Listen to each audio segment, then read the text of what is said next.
from my experience, I would say high school was like a bicycle ride with training wheels, and college was just a bicycle ride. So, for example, I'm guessing all of you took physics, right? In high school, they teach you all the fundamentals, like all the nitty and gritty stuff.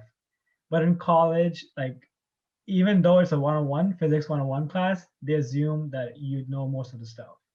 So like that was a really big jump, that they just don't teach you fundamentals. And the part of it being that they have to be fast.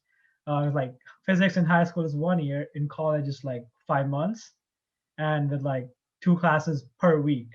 So it's really fast, and they like skip a lot of stuff, which is like one of the most mind blowing thing I ever experienced at college.